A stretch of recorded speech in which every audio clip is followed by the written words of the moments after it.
जिंदगी लगा ली है, ऐसे लोगों हाँ की जी। पहचान अभी से ही अपन कर रहे हैं और उन सब जी। लोगों को टास्क फोर्स का हिस्सा बनाएंगे और वो जी। इस मॉडल और इस टेक्नोलॉजी पर विचार करेंगे और मंथन करेंगे और फिर उनके विचार से जो चीज़ निकल के सामने आएगी उससे हम्म। पहली डिग्री का रिफाइनमेंट किया जाएगा।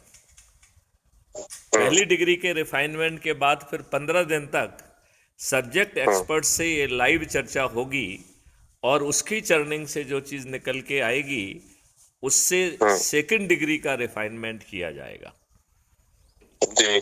जब ये लाइव चर्चा होगी तब तक पब्लिक को काफ़ी कुछ आइडिया हो गया होगा, पब्लिक के जेहन में कुछ शंकाएं और कुशंकाएं आ रही होंगी, तो फिर जी। 45 दिन तक लाइव डिस्कोर्स पब्लिक के साथ होगा और उनकी जी। शंकाएं कुशंकाएं और जो सलाह हैं उन्हें कैप्चर करके